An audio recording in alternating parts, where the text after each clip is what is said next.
Namaste, man. I'm Sai.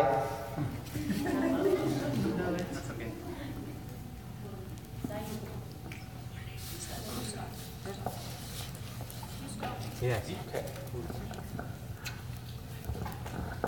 So before we begin, we have a model of an astronaut's suit that we wear. It's not too much of use if we put it up here because it's tiny. So does anyone want to look at this? Raise your hand. And okay, I'll give it to one by one. pass around.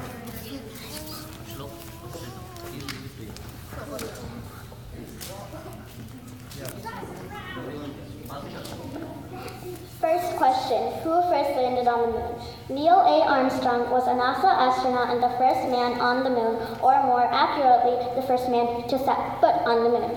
That's one small step for a man. One giant leap for mankind, uttered by the American astronaut after becoming the first person to land on the moon on July 20th, 1969. Second question, who was Kalpana Chawla? Kalpana Chawla was an American astronaut and the first woman of Indian origin in space. She first flew on Space Shuttle Columbia in 1997 as a mission specialist and primary robotic arm operator. In 2003, Chawla was one of the 7 crew members who died in the Space Shuttle Columbia disaster. When the craft disintegrated during its re-entry into Earth's atmosphere, Chawla is a recipient of the Congressional Space Medal of Honor. She was born on March 17, 1962, and she died February 1st, 2003.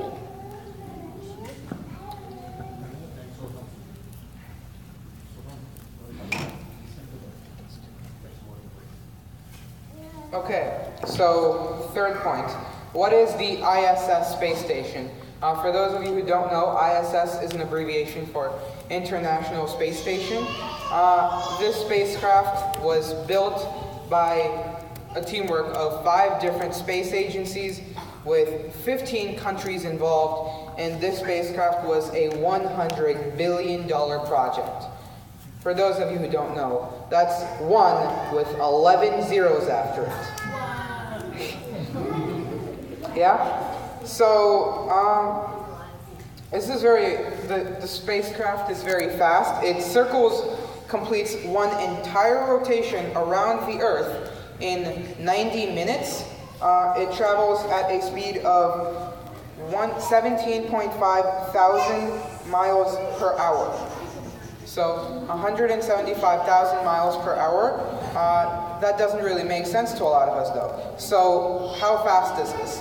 17.5 thousand miles per hour is the same as going 292 miles per minute, or going 4.86 miles per second. All right, so what could you do with this speed? Okay, so say you get bored where you live, and you wanted to go to New York. It would take you 3 minutes to get from here to New York at that speed. Right? New York's not far enough. Maybe you want to go visit your family in India. You could get from here to India, which is around 13,000 miles or kilometers away. It would take you 28 minutes to get to India with that speed. But maybe even that's not far enough. You could go from the Earth to the moon and come back within a day. Yeah, so that's how fast it is. This spacecraft is a feat of architectural and electrical space, all kinds of engineering, because this, as most rockets are like, they're assembled on the Earth and then they're flown into space.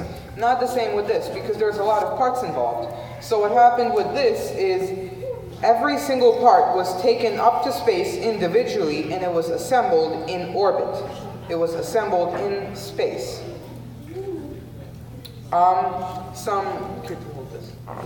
Some fun things.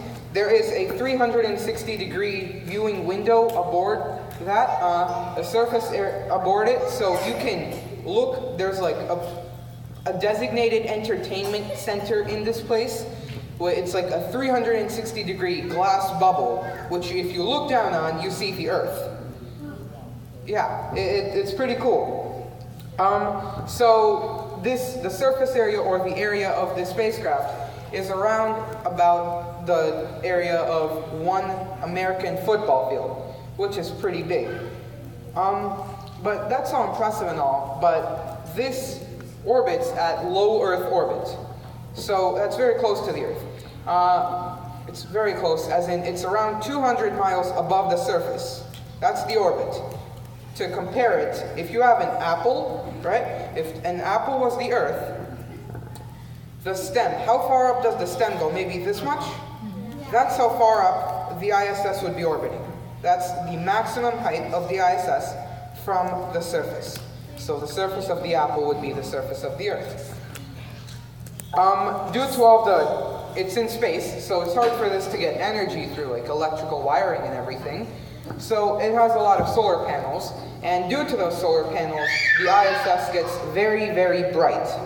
So bright that this spacecraft, man-made spacecraft, compares in brightness to Venus, which is a planet. So if you saw it from somewhere else in space, this would be just as bright as Venus, which is of course a lot bigger than this. So that's the ISS. Okay, that took a lot of time. Fourth question, who is the first dog in space? The dog Layaka, the first living creature to orbit the Earth, did not live nearly as long as Soviet officials led the world to believe. The animal launched on a one-way trip on board Sputnik 2 in November 1957. Was said to have died painlessly in orbit about a week after blastoff, October 28, 2002. Question 5, another animal one. Who was the first monkey in space? Albert, followed by Albert II, who survived in the V2 flight but died on impact on June 14, 1949 after a parachute failure. Albert II became the first monkey in space as his flight reached 134 kilometers, 83 miles, past the Kármán line of 100 kilometers taken to designate the beginning of space.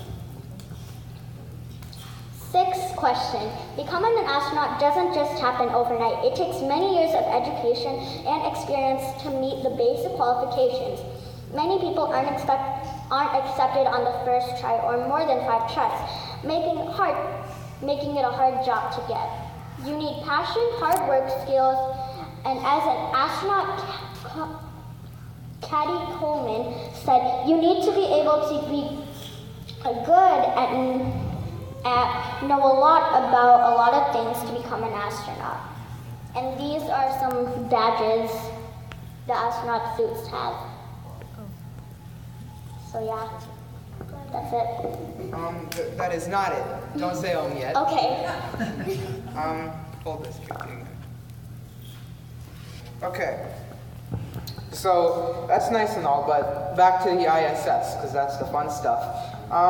The ISS, people live on the ISS. There's about 3 people living on the ISS. And I mean, conditions are very different from the Earth and the International Space Station, which is in orbit. So, as you can probably tell, gravity won't be as high. So what happens is, when you're walking on the Earth, there's gravity. So blood, when your heart pumps the blood, it has to work extra hard to go upward, because gravity pulls it down. The heart has to work extra hard to push it upwards. And I'm going to go into some anatomy here, but the heart is a muscle. So the more you train it, the bigger it gets. If it's not trained, then it's worse. So if you keep running for like a month, like 2 miles every day, by the end of the month, you'll be really good at running. But if you're not running for, say, a year straight, like me, you'll be fat, and the heart won't be too useful. I mean, it's going to be useful, but it won't be as healthy. So that's the same problem with the astronauts. When they live up in space, the heart doesn't have to work extra hard to get blood all around the body, because there's very little gravity, so blood flows wherever it wants. It can go pretty much everywhere without the heart barely having to pump it. So for astronauts that live up in the ISS for 6 months, 1 year, 4 years, something like that, their heart becomes very undertrained. And hence, when they come back down to Earth, the heart struggles. So that's a big problem for people. And I'm also going to get this out of the way: digestion. How, when you eat something, it goes down to your stomach. This is a myth. But when you eat something, it goes down to your stomach due to gravity. This is not true. Like when you eat something upside down, it's a fact. When you eat something like hanging upside down, it still goes from the mouth to your stomach. Okay, so digestion is not affected. It's due to this movement of the alimentary canal, which is the canal that food takes. So it's from like mouth, intestine, stomach, intestine, no. Sorry, no, that was false information. Small intestine, large intestine, rectum, and comes out. That entire thing is the alimentary canal. And there's a motion through this entire thing. It shakes to get food down. So this is the esophagus. When food is going down, the esophagus shakes to get food down. So even if you're upside down, it still goes to the stomach. But one problem there is, I was in research for this video, in research for this presentation, I was watching a video on how astronauts actually live up in space. And one of the biggest problems for them was, as you can probably guess, the bathroom. Because you need gravity for that, and they use suction up in space to solve the problem of not having gravity. So yeah, that's it for that. But this is meant to be actual fun. You're supposed to learn stuff from this. So now I'm going to go to a section called Cool Facts, where you can actually like tell this to your friends. They'll be like, whoa, and you can blow their mind easily. That's what I expect to do with you. Like when you hear this, I expect your mind to be blown. So give me that expression. Yeah, it's kind of it's very satisfying. Okay, yeah, there we go. That's what I want. Okay, so there's this spacecraft called the Voyager 1. Voyager 1. It was made in attempt to communicate with alien life. So if there ever is life outside the Earth, then this Voyager 1 thing, it sends a signal, it's a radio signal, that any alien life can intercept and decode. So this was released not that frequently, like the mind-blowing part hasn't come up yet. Okay. So this spacecraft was released on September 5th, 1977, and traveled at a speed of 38,610 miles per hour. And it's been up for around, more than 30 years. 43 years or something. If it traveled 38 miles per hour for 48 years, it went, right now, it is 10.8 billion miles away from Earth. Yeah, thank you. So yeah, 10.8 billion miles, right? So if you turned 10.8 billion miles is a long distance. It's hard to understand. So just leave it there. No, it's okay. It's okay. You don't need this anymore. So 10.8 billion miles is a long distance, like a long distance. Okay? So if you went 10.8 billion centimeters, maybe it's a little less long. 10.8 billion centimeters would still be 67,108 miles. Yeah. Thank you. This is very satisfying. So centimeters, that's still too big. If we went 10.8 billion micrometers, I'll tell you what a micrometer is. If we went 10.8 billion micrometers far from here, we would have gone 6 miles away. And the red blood cell, you know what that is, right? Red blood cells? Those are 6 micrometers long. Right? If you go 10.8 billion micrometers, you go 6 miles. So that's how far it went. Yeah. Hopefully your mind is blown, and thank you.